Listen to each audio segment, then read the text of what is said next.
చెరువచ్చింది కోటను సమర్పిస్తున్నా. ఎఫెసీ 4వ అధ్యాయం 11వ వచనంలో మనమందరం, ఇది నా ప్రార్థన, ప్రతిసారి నేను చేసే ప్రార్థన మీకు జ్ఞాపకం ఉండి ఉంటుంది. ఈ ప్రార్థన లేకుండా నా జీవితం గడవదు. కారణం ఏమంటే మనమందరము విశ్వాస విషయంలో దేవుని కుమారుని గురించిన జ్ఞానం విషయం ఏకత్వం పొందాలి. ఆ తర్వాత సంపూర్ణ పురుషులం అవ్వాలి. కాబట్టి ఏమంటున్నారు 4వ అధ్యాయం 11వ వచనంలో మనమందరము విశ్వాస విషయంలోనూ దేవుని కుమారుని గురించిన జ్ఞానం విషయంలోనే ఏకత్వం పొంది. ఇప్పుడు దేవుని కుమారుని గురించిన జ్ఞానం ఏంటది? ఏమిటంటే సోదరులు ఏం చెప్పారు అంటే యోహాను సువార్త 17వ అధ్యాయం 21 వచనం చెప్పారు. మరియు నీవు నన్ను పంపించని లోకం నమ్మనట్లు అన్నాడు. తండ్రి క్రీస్తుని పంపించాడు అన్నమాట వాస్తవం. నా యందు నీవును నీ యందు నేను మనలాగున వారును మన యందు ఏకమండున్న వారి కొరకు మాత్రమే నేను ప్రార్థన చేయటల్లా. వారి వాక్యం వల్ల నా యందు విశ్వాసం, నేను కూడా ప్రార్థనలో ఉన్నా. వారి వాక్యం అన్న విశ్వాసం అందువల్ల ఏకమై ఉండవల్ల అనేది దేవుని యొక్క సంకల్పం. కాబట్టి క్రీస్తు ప్రభునందు దేవుడు ఏం చేశాడు అంటే ఒక అద్భుతమైన ఆలోచన చేశాడు. ఆలోచన చేసినప్పుడు ఏం చేశాడంటే ఆకాశం పరలోకాన్ని భూమి మీద ఏకం చేయాలని ఉద్దేశించాడు. ఎఫెసీ 1వ అధ్యాయంలో 10వ వచనంలో రాబడింది. ఎఫెసీ 1వ అధ్యాయం 10వ వచనం, ఈ సంకల్పమును బట్టి పరలోకములో ఉన్నవే కానీ భూమి మీద ఉన్నవి కానీ సమస్తమును క్రీస్తు. అది సంగతి ఏకత్వం. అది విశేషమైన సమాచారం. మామూలుగా మనిషి ఏకత్వం మాత్రమే కాదు, క్రీస్తు నందు అది సంకల్పంలో పరలోకమున్నవి భూమి మీద ఉన్నవి ఏకమేకం కావాలి అనేది దేవుని యొక్క సంకల్పం యొక్క ఉద్దేశం. కాబట్టి మనం అందరం విశ్వాస విషయంలో ఏకం కావాలి. ఏకం కావాలి అంటే మొదటి కొరింథీ 1వ అధ్యాయం 10వ వచనం చెప్పబడినట్టు, సహోదరులారా మీరందరూ ఏకభావంతో మాట్లాడాలని, కక్షలు లేక ఏక మనసుతోనూ ఏక తాత్పర్యంతో మీరు సన్నద్ధులై ఉండాలి. 10th క్లాస్ పరీక్ష జరుగుతుంది ఈరోజు ఆంధ్రదేశంలో. ఆ 10th క్లాస్ పరీక్షలో ఒక పద్యం ఇచ్చారు, తెలుగు పద్యం ఇచ్చారు. పద్యానికి తాత్పర్యం రాయమన్నారు. ఎన్ని వేల స్కూళ్ళు ఉన్నాయో నాకు తెలియదు, ఎన్ని వేల మంది టీచర్లు చెప్పారో నాకు తెలియదు, ఎన్ని లక్షల మంది విద్యార్థులు రాస్తున్నారు తెలియదు. పరీక్షలో ఒకటే ఎదురు చూడబడింది. అందరూ ఏకభావంతో మాట్లాడాలి అని మాట్లాడాలి, ఏక తాత్పర్యం చెప్పాలి అన్నాడు. అయితే రైతు లేకపోతే తప్పు. ఇది పరిస్థితి. కాబట్టి నీకు ఎంతమంది పాటు చేసినా, ఎవడేం చెప్పినా అది విశేషమైన సమాచారం. అందువల్ల వాస్తవం దేవుడు ఏం చేశాడు అంటే క్రీస్తు ప్రభువును భూలోకాన్ని పంపించినప్పుడు కొలస్సీ 1వ అధ్యాయంలో 19వ వచనం రాబడింది. ఆయన యందు సర్వసంపూర్ణత నివసింపవలనని అని సమాచారం. తండ్రి యొక్క అభీష్టపది గాఢమైన కోరిక క్రీస్తు ప్రభువుని లోకాన్ని పంపించడంలో దేవుని యొక్క అభీష్టం ఏంటంటే కొలస్సీ 1వ అధ్యాయం 19వ వచనం చదువుతాం. క్రీస్తు ఆయన సర్వసంపూర్ణత నివసింపవలనని శిలువ రక్తం చేత సంధి చేసి భూలోకమందున్నమైనను పరలోకమందున్నమైనను ఆయన ద్వారా అది సంగతి. ఆయన ద్వారా తండ్రి యొక్క అభీష్టం అంటే గాఢమైన కోరిక. తండ్రి యొక్క గాఢమైన కోరిక ఏమంటే క్రీస్తు ప్రభువునందు సర్వసంపూర్ణత నివసింపవాలని ఉద్దేశం. ఆ జ్ఞానం నీకు ఉండకపోతే ఏకం కాలేవు. యేసు ప్రభు నేను నమ్ముతున్నాను కాదు, ఆయనలో సర్వసంపూర్ణత నివసించాలని తండ్రి యొక్క అభీష్టం. ఆయన దేవత్వం యొక్క సర్వపరిపూర్ణత, మానవత్వం యొక్క సంపన్నత అన్నాడు. ఇలా నమ్మకపోతే ఫలితం మనం ఏకమేయటానికి అవకాశం ఉండదు. దేవత్వం యొక్క సర్వపరిపూర్ణత, ఆయనలో సర్వసంపూర్ణత నివసింపబడినది తండ్రి యొక్క అభీష్టమైంది. అందువల్ల కొలసి 1వ అధ్యాయంలో 2వ అధ్యాయంలో ఏ సమాచారం మాట్లాడాడు. 8వ వచనం, అనగా ఆయన అనుసరింపక మనుషులు పారంపర్యాచారం అనగా ఈ లోక సంబంధమైన మూలపాఠమును అనుసరించి మోసకర్మకు నిరర్ధక తత్వం జ్ఞానం చేత ఎవడని చెరపట్టుకుని పోతాడని జాగ్రత్త తీసుకోండి. అనగా దేవత్వం యొక్క సర్వపరిపూర్ణత శరీరంగా ఆయన ఎదురువేశాం. యేసు ప్రభుని నమ్ముతాం, ఆయనలో దేవత్వం లేదనే భక్తిహీనులు అబద్ధ బోధకులు బయలుదేరారు. కృష్ణపురందు సర్వసంపన్నత నివసించాలని దేవుని యొక్క అభీష్టం. అలా సర్వసంపూర్ణత నివసించితేనే పరలోకాన్ని భూలోకాన్ని ఏకం చేయడానికి ఉంటుంది. పరలోకం దేవుని యొక్క సర్వపరిపూర్ణత, మానవ వ్యక్తిత్వం యొక్క దేహం యొక్క సంపూర్ణత ఏకమై క్రీస్తున్నందు ఆయన సర్వసంపూర్ణత నివసింపన్నది తండ్రి యొక్క అభీష్టమైంది. అలాగైతేనే పరలోకాన్ని భూలోకాన్ని ఏర్పాటు చేయడానికి అవకాశం కలుగుతుంది. కాబట్టి ఏం చెప్పంటే, మరియు నీవు నన్ను పంపితున్న లోకము నమ్మున్నట్లు తండ్రి నా యందు నీవును నీ యందు నేను మొదలవుతున్నా. అది ఏకత్వం, దేవత్వం యొక్క ఏకత్వం.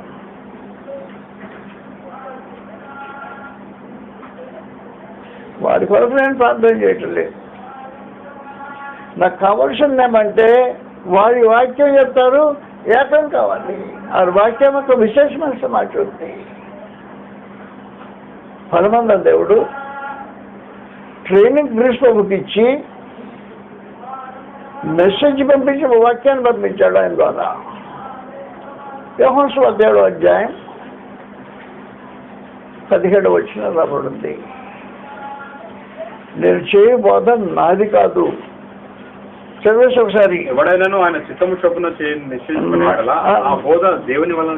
ఆ మాట మళ్ళీ ఒకసారి నేను చెప్తే కాదు, గ్రంథం ఏముందో, నేను చేయు బోధ నాది కాదు. నేను చేయు బోధ నాది కాదు, నేను చేయు బోధ నాది కాదు, నన్ను పంపిన తండ్రివే ఆయన బోధ చేసాను. నీ బోధ నేను బోధ చేస్తున్నానంటే నా బోధ కాదు ఇది, నన్ను పంపిన తండ్రివే. తండ్రి ఏం చేశాడు అంటే ఏం మాట్లాడాలో ఏమనాలో సందేశం సంపూర్ణంగా ఇచ్చి పంపించాడు ప్రభాని విషయం. యోహాను సువార్త 12వ అధ్యాయం 48వ వచ్చింది సమాచారం. 12వ అధ్యాయం 48వ వచ్చిలో నన్ను నిరాకరించి అంగీకరింపని వారికి ఒక తీర్పు తెచ్చేవాడు ఎవడగలడు. నేను చెప్పిన మాట ఎంత జన్మ వాడు తీర్పు తెచ్చింది. నేనే ఏం మాట్లాడలేదు సమాచారం. నా బాధ నాది కాదు, నేను మాట్లాడే నాయి కావు. నేనేమన్నవన్నో వీటిని ఏం మాట్లాడినో దాన్ని గురించి నన్ను పంపిన తండ్రి నాకు ఆజ్ఞాపించను. తెలుసాయి ఆయన ఆజ్ఞ తీసేమని అడుగుతున్నాం.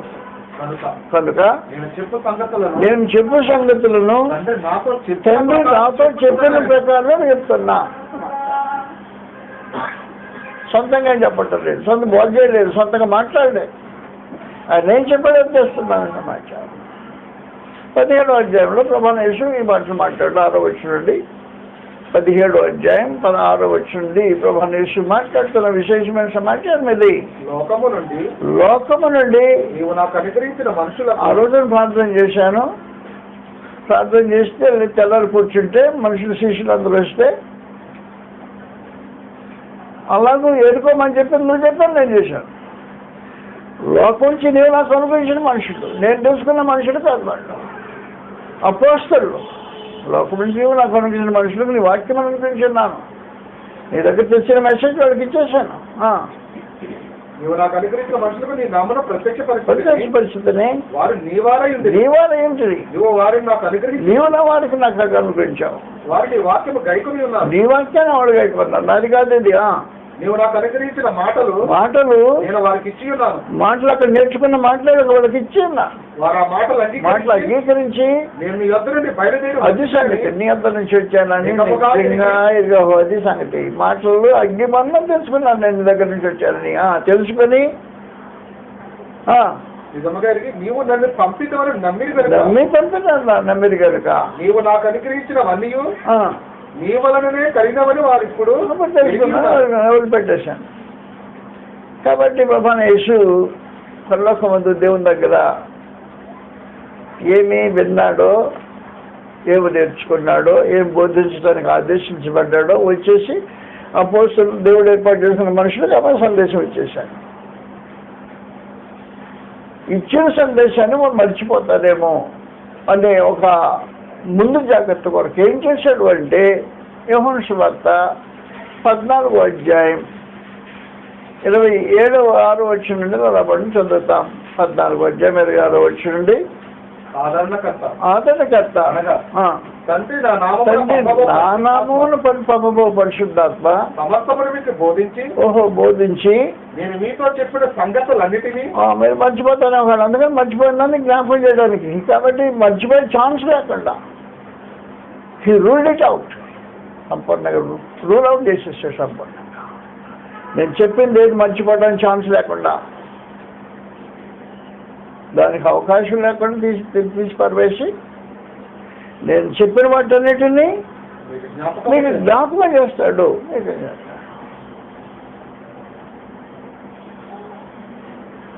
మాటలు ప్రాముఖ్యమైన సమాచారం. ప్రభువైన యేసు 15వ అధ్యాయంలో 25-26 వచ్చిన తెలియజేశారు. అయితే నన్ను నిహేతుకముగా ద్వేషించేది అని వారి ధర్మశాస్త్రంలో రాయబడిన వాక్యము నెరవేరినట్లు ఇలాగ జరిగిన తండ్రి యొద్ద నుండి మీ యొద్దకు నేను పంపవాదనకర్త అనగా తండ్రి యొద్ద నుండి బయలుదేరు ఆత్మ వచ్చినప్పుడు ఆయన నన్ను గురించి సాక్ష్యం ఇస్తాడు. మీరు మొదటి నుండి నా యొద్ద ఉన్నవారు కనుక మీరు సాక్ష్యం ఇస్తారు. ఆయన వస్తాడు, నేను చెప్పిన వాటిని జ్ఞాపకం చేస్తాడు, మర్చిపోకుండా చేసేస్తాడు కార్యక్రమం. నేను చెప్పింది తండ్రి దగ్గర ఏం మాటలు విన్నానో ఆ సంగతి చెప్పేశాడు.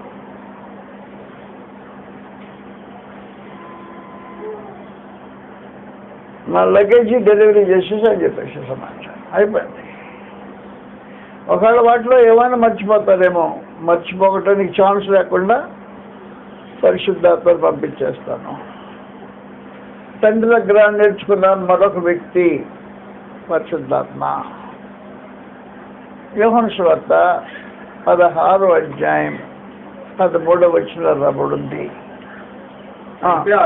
ఆయన అనగా సత్యస్వరూపైన ఆత్మ వచ్చినప్పుడు అది సంగతి. మిమ్మల్ని ఇంకేం సత్యం ఉండదు. అపోస్తలులు బోధించిన తర్వాత బ్యాలెన్స్ ఏముండదు. ఇక మీదట సర్వసత్యంలోకి మిమ్మల్ని నడిపించడం. ఆయన ఎవరు? పరిశుద్ధాత్మ. ఏమీ బోధించుకోండి, సొంత పనులు చేయడం పరిశుద్ధాత్మ. ఈరోజు దౌర్భాగ్యులు సొంత పనులు చేయడం మొదలెట్టేశారు. పరిశుద్ధాత్మకు కూడా సొంత పనులు చేసే ఛాన్స్ లేదు. ప్రభువైన యేసుకు కూడా తను సొంత పనులు చేయడానికి అవకాశం లేదు. ఏకమై ఉండటం అనేది దానికి బేస్ అయిన సమాచారం. కాబట్టి ఏకత్వం ఎలాగొస్తుందంటే ఇలాగొస్తుంది ఏకత్వం. పరిశుద్ధాత్మ తనంతా తను ఏమీ బోధించకుండా వీరును వాటిని బోధించి దాన్ని రికార్డ్ చేయించేసాడు. దాన్ని ప్రత్యేకించి బోధించిన వాటిని రికార్డింగ్ చేసేటప్పుడు సొంత ఆలోచన దాంట్లో జ్వరపడకుండా రూల్ అవుట్ చేసేట్టు ప్రత్యేకించి యోధాపత్రిక 3వ వచనం మనకు తెలిసినట్టు గ్రంథం తెలియజేసే సమాచారం. అపోస్తలులు కూడా సందేశాన్ని ఒకవేళ తమ బాణీలో తమ ఉద్దేశంతో ఏదైనా మార్చుతారేమో అనే దానికి పరిశుద్ధాత్మ వారిని కంట్రోల్ చేసి రాయించిన కార్యక్రమం ఉంది. కాబట్టి ఏకత్వం ఎంత వస్తుందంటే వారి వాక్యం వల్ల నా యందు విశ్వాసం ఉంచితే ఏకత్వం వస్తుంది.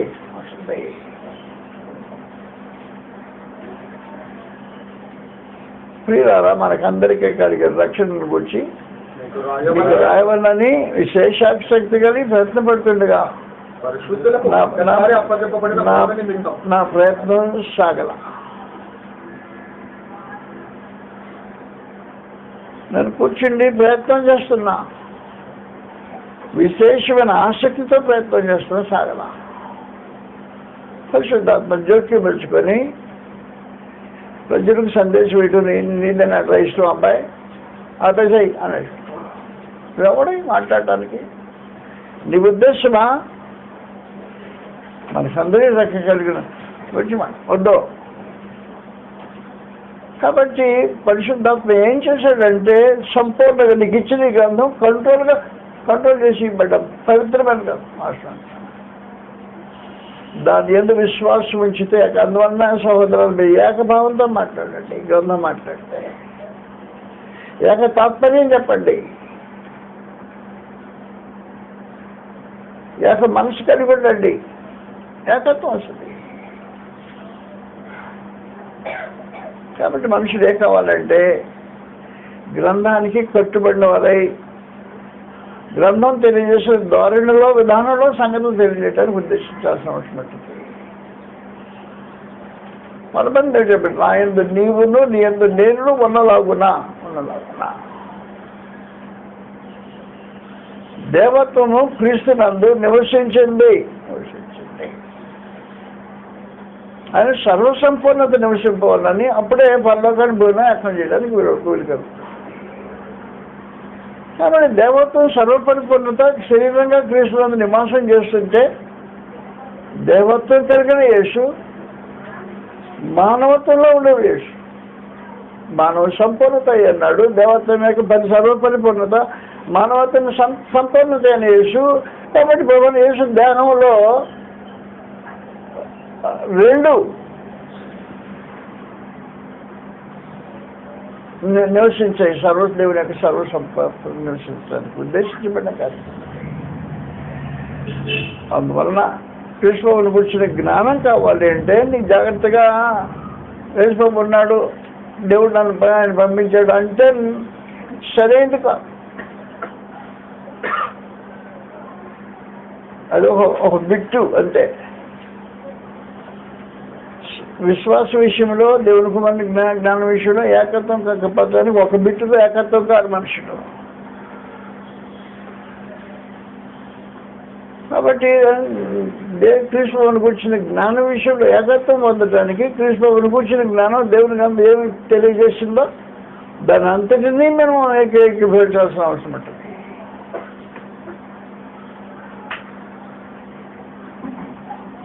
దేవుడు తన కుమారుని పంపించినప్పుడు మొదటి కార్యక్రమం, నాయనా పరలోకం భూమి ఏకం కావాలి. నీ యందు నేను దాన్ని సంకల్పించా,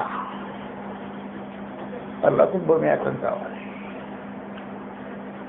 పరలోకం మందన్నాయన భూమి అందున్నాయన సమస్తం ఆయన ఎఫెసీయుల 1:9 వచనంలో సమాచారం రాబడింది. ఎఫెసీయుల 1:10 ఈ సంకల్పమును బట్టి పరలోకంలో ఉన్నవి కానీ భూమి మీద ఉన్నవి కానీ సమస్తము క్రీస్తు ఏకంగా సమకూర్చవాలని దేవుడు నిర్ణయించుకున్నాడు. నిర్ణయించుకున్నది ఆయన ఇష్టమైన నిర్ణయించుకున్నాడు. కొలొస్సీ 1:19 19వ వచనం కింద చదువుతాం మరోసారి. కొలొస్సీ 1:19 నుండి ఆయన యందు సర్వసంపూర్ణత నివసింప ఉన్నదియు ఆయన శిలువ రక్తము చేత శిలువ రక్తం మానవ దేహం శిలువ రక్తం దేవత్వం ఏకసరు మానవ యొక్క సంపూర్ణత శిలువ రక్తం. శిలువ రక్తం చేత సంధి చేసి ఆయన ద్వారా సమస్తమును అవి భూలోకమందున్నవైనను వాటన్నిటినీ ఆయన ద్వారా సమాధానపరచుకోవడానికి తండ్రి యొక్క ఉద్దేశం, అభీష్టం, గాఢమైన కోరిక. శత్రువులపై ఉన్నాం ప్రస్తుతం.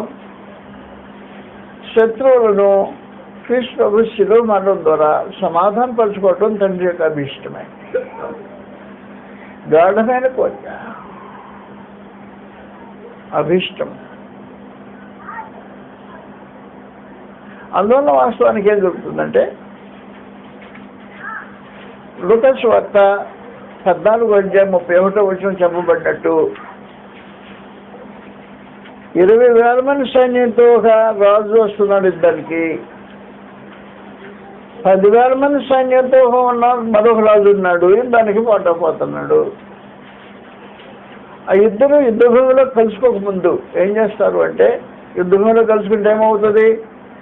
20,000 సైన్యం కలిగిన వాడు 10,000 సైన్యం కలిగిన దుమ్మురేపేస్తాడు.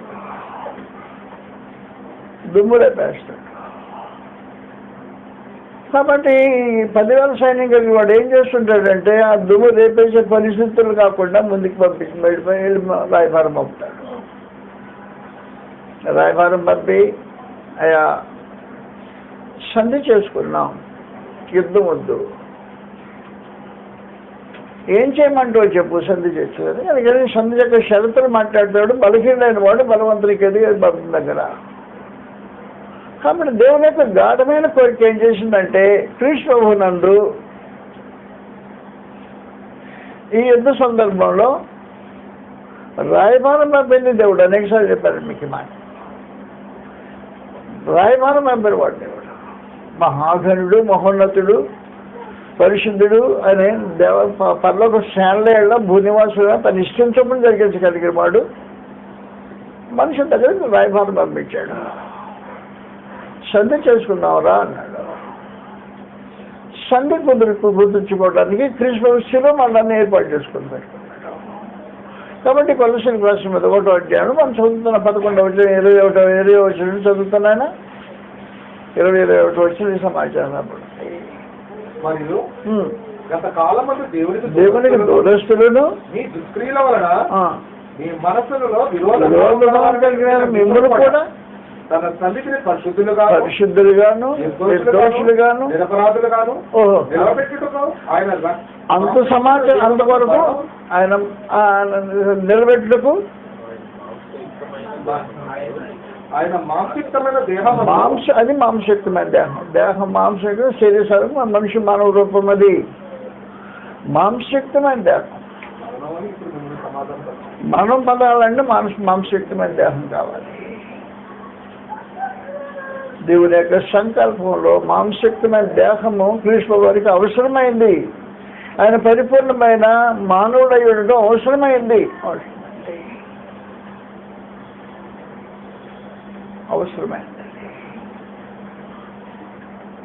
అందువలన క్రీస్తు ప్రత్యక్షమైందే. ప్రతి మనుషుని కొరకు మనం అనుభవించాలనే ఉద్దేశంతో ప్రత్యక్షమైంది. ఫిబ్రవరి 2:9 మనకు తెలిసిందే. ఫిబ్రవరి 2:9లో దేవుని కృప వలన ఆయన ప్రతి మనుషుని కొరకు మరణం అనుభవించినట్లు దేవదూతల కంటే కొంచెం తక్కువగా చేయబడిన యేసు మరణము పొందినందున అది సమాచారం. ఈ మరణించాలంటే మానవ దేహం కావాలి. ఆయన సంపూర్ణమైన మానవుడు కావాలి.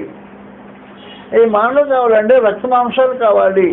రక్త మాంసాలు కావాలి. 14వ వచనంలో 2వ అధ్యాయం 14వ వచనంలో కాబట్టి ఆ పిల్లలు రక్త మాంసములు కలవారైనందున ఆ ప్రకారమే మరణమేక బలము గలవారిని అనగప్పవాదిని మరణము ద్వారా నశ్యము చేయుటకును జీవితకాలం అంతే మరణ భయం చదువు దాస్యములకు ఇవ్వబడిన వారిని విడిపించుటకును ఆయన కూడా రక్త మాంసములలో పాల్గొన్నాడు. నరరూపం దాల్చాడు. దేవతలకు సర్వసంపన్నత కలిగిన వాడు నరరూపం యొక్క పూర్ణ సంపన్నతను సంతృష్టిని ఆయన ద్వారా పరలోకం భూమిని అర్థం చేయడానికి పరమ దేవుని యొక్క అభిష్టమైన విశేషమైన సమాచారం. కాబట్టి యేసుప్రభుకి దేహం లేదు అని ప్రకటించే మనుషులు ఉన్నారు కొంతమంది. డొసిటిక్స్ అంటారు వాళ్ళని. ఆ కాలంలో బయలుదేరారు. యేసుప్రభుకి దేహం క్రీస్తుకి దేహం లేదు అంట. దేహం ఉన్నట్టు కనిపించాడు, దేహం లేదు అనే మరి వాదం చేసిన దౌర్భాగ్యం ఉన్నారు చరిత్రలో. ఈరోజు నేర్చుకోక దేహమే కానీ దేహం దేవత్వం లేదని మాట్లాడే దౌర్భాగ్యులు, దానికి మీద మరే మాట్లాడే దౌర్భాగ్యులు ఉన్నారు. లోకమైన పరిస్థితి. నీకు సర్వసంపూర్ణత అనేది నివసించాలని దేవుని యొక్క అభిష్టమైంది. పరలోకాన్ని భూమిని ఏకం చేయడానికి పరలోకం తరపున దేవత్వం, భూలోకం తరపున మానవత్వం సర్వసంపూర్ణతలో నివసించవాలని దేవుని అభిష్టమైంది. అందువలన మాంసయుక్తమైన దేహమందు శిలువ మార్గంలో శిలువ రక్తంతో సంధి చేసే ఒక విశేషమైన కార్యక్రమం. అందువల్ల దేవుడు ఏం చేశాడంటే దేవునికి మధ్య ఉండే శత్రుత్వాన్ని తొలగించడానికి కృష్ణును సాధనగా వాడుకున్న ఒక విశేషమైన కార్యక్రమం జరిగింది. కృష్ణుడు సాధనమయ్యాడు. ఆయన ఎంత మాత్రం దేవదూతల స్వభావం ధరించుకోనక అబ్రహాం సంతాన స్వభావం ధరించుకొని అని చెప్పిన మాట సమాచారం సందర్భం సన్మానం. అందువల్ల ఆయనకి ఆప్షన్ ఉంది. ఆప్షన్ ఏంటంటే దేవదూతల స్వభావం ధరించుకోవచ్చు ఆప్షన్ ఉంది. ఆప్షన్ ఉపయోగించుకోవాలి. దేవుని యొక్క సంకల్పం నెరవేర్చడానికి దేవదూత నరుడు కాడు. కాబట్టి నర రూపం లేకుండా నరుని భూమి పనిలో కానీ ఈ వైరాన్ని తొలగించడానికి అవకాశం లేని కారణాన ప్రభుత్వం చేశాడంటే నరరూపం దాల్చి తనలో ఉన్న దేవత్వాన్ని బట్టి పరలోకాన్ని భూలోకాన్ని ఏకం చేయాలనేది దేవుని అనాది ఆలోచన. ఈ సంకల్పమును బట్టి అన్నాడు తండ్రి యొక్క అభిష్టమైన అని చెప్పాను అన్నమాట. ఏర్పాటు ఇది ప్రత్యేకించి. కాబట్టి కృష్ణుని గురించిన జ్ఞానం ఏకత్వం పొందాలి అంటే కృష్ణుడు ఎన్ని కోణాల్లో మనిషి మానవ జాతికి పరిచయం చేయబడ్డాడు అన్ని కోణాలు ఉంచుకోవాల్సిన అవసరం ఉంటుంది. లేకపోతే ఏకత్వం లేదు. ఎవడో ఒక బిట్టు పెట్టుకుని మాట్లాడితే దాంట్లో ఏకత్వం ఉండదు. అందువల్ల దేవుడు ఏం చేశాడంటే సంకల్పం ఏర్పాటు చేసినప్పుడు భూమి లేనప్పుడు, ఆకాశం లేనప్పుడు, మానవ జాతి లేనప్పుడు, సృష్టి ఏది లేనప్పుడు కూర్చుని ఆలోచన చేసినప్పుడు సంకల్పం ఏర్పాటు చేసుకున్నాడు. ఈ సంకల్పమును బట్టి పరలోకమందు భూమి మీద ఉన్నవాడిని ఏకం చేయాలి, కృష్ణుడు ఏకం చేయాలని ఉద్దేశించిన వాడే కృష్ణుడు యొక్క బలియాగాన్ని ఉద్దేశించి ఆయనకి రక్తమాంసంలో పాల్గొని చేయటం అనే ఒక విశేషమైన కార్యక్రమం ఆయన సంకల్పంలో భాగమైంది అన్నమాట. దేన్ని తొలగించినా నువ్వు అబద్ధం మాట్లాడుతున్నావు, కృష్ణుని గురించిన శరీర గ్రహం లేకుండా ఉంది. అలాంటి వాటితో సహవాసం లేదు, చేతులు కలిపేది లేదు, సహోదరులు అనేది లేదు. రోడ్డు మీద కనబడితే సెల్యూట్ కొట్టేది లేదు, ఇంట్లోకి వస్తే రానిచ్చేది లేదు. అంత పరిస్థితి. అందువల్ల గ్యారెంటీ కరెక్ట్గా చెప్పేశాడు. కరెక్ట్ ఏం చెప్పాడంటే నీకు రోడ్డు మీద కనబడితే సులభమని చెప్పొద్దు, ఇంటికి వస్తే చేర్చుకోవద్దు. ఏకత్వం, విశ్వాస విషయంలో ఏకత్వం అనే విశేషమైన సమాచారం గురించి మాట్లాడినప్పుడు ఈ సమాచారం 2వ యోహాను పత్రికలో 8-9 వచ్చినాలు దానికి సమాచారం రాబడింది. 2వ యోహాను పత్రిక. అతివాడే వంచకుడును క్రీస్తు విరోధినై ఉన్నాడు. రూపాయి వచ్చిన చదివినా యేసుక్రీస్తు శరీరధారి యేసుక్రీస్తు శరీరధారి అయ్యేదని చెప్పని వంచకుడు అనేకులు లోకములో అనేకులు బయలుదేరారు. అట్టివాడే వంచకుడును విరోధి అయి ఉన్నాడు. మేము మీ మధ్య నెరవేర్చిన కార్యములను చెడగొట్టుకొనక మీరు పూర్ణ ఫలం పొందినట్లు జాగ్రత్త ఉండండి. క్రీస్తు బోధయందు నిలిచి దానిని విడిచి ముందుకు సాగు ప్రతివాడును దేవుని అంగీకరింపని నాస్తికుడు. అదే నాస్తికుడు అంటే క్రీస్తు బోధన అంగీకరించేవాడు నాస్తికుడు. ఎక్కడున్నాడు? రోడ్డు మీద తిరుగుతాడు నాస్తికుడు. కానీ వేషం వేసుకొని శాతం తానే వెలుగుతోటి వేషం వేసుకున్నట్టు వాని పరిచారకులు నీతి పరిచారకులు వేషం వేసుకున్నట్టు తిరుగుతుంటారు వచ్చిన వాడు. ఆశ్చర్యం కాదు, అది మామూలు జరిగే కార్యక్రమమే. కాబట్టి వాడే వంచకులు అని చెప్పేసాయి. ఆ బోధయందు నిలిచిండు వాడు కుమారుని అంగీకరించేవాడు. ఎవడైనాను ఈ బోధన చేత వాని మీ ఇంట చేర్చుకుని వద్దు, ఇంట్లోకి వద్ద రానియొద్దు, శుభమని వానితో శుభమని వానితో చెప్పువాడు వాడి దుష్టక్రియలో పాల్గొనేవాడు. కాబట్టి ఏకత్వము అనే సమాచారం జాతక ఆలోచన చేస్తాం. దేవుని కుమారుని గురించిన సరైన అవగాహన ప్రతి వారికి అవసరమండి. యేసుప్రభు ఉన్నాడు, యేసుప్రభు నన్ను నమ్ముతున్నాను కాదది.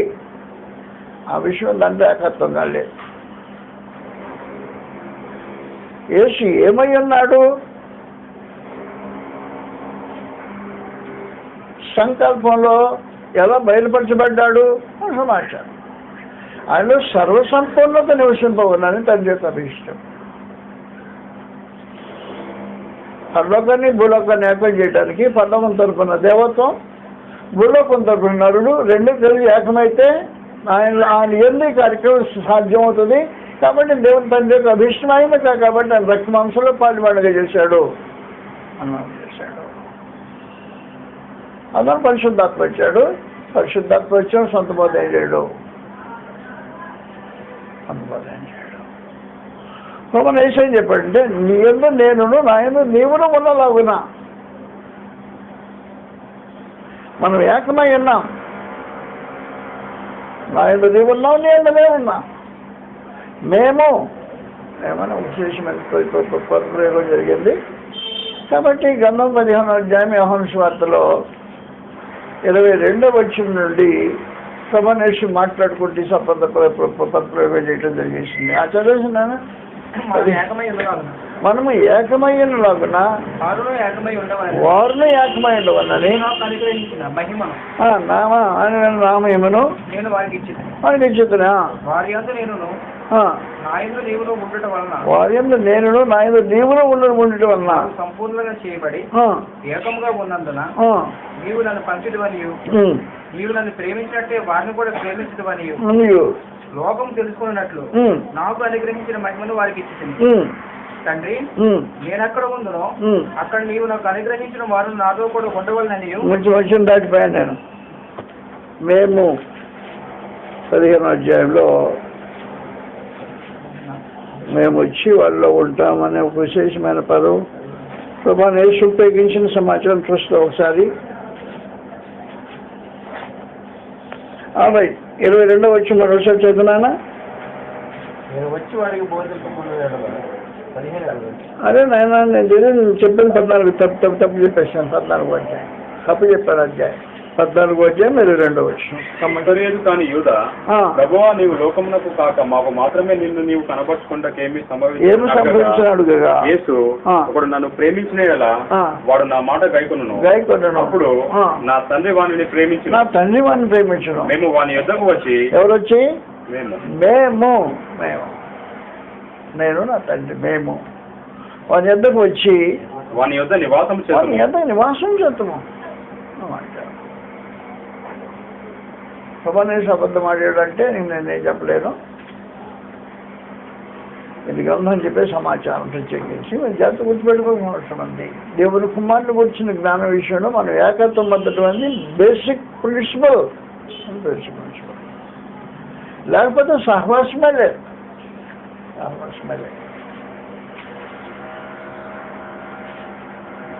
నేను లేచి వందనాలు బ్రదలు అంటూ కూడా తప్పు అయిపోతుంది.